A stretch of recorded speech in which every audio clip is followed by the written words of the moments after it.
Achilles tendonitis is an overuse injury of the Achilles tendon, the band of tissue that connects calf muscles at the back of the lower leg to your heel bone.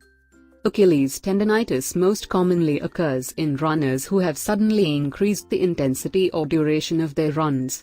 It's also common in middle-aged people who play sports, such as tennis or basketball, only on the weekends. Most cases of Achilles tendonitis can be treated with relatively simple, at-home care under your doctor's supervision.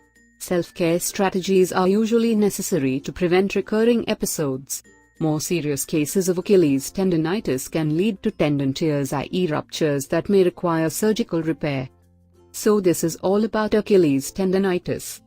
Thanks for watching this video. If you enjoyed this video, please do not forget to like and subscribe to our channel.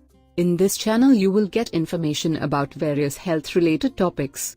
Wishing you good health in your life. Bye.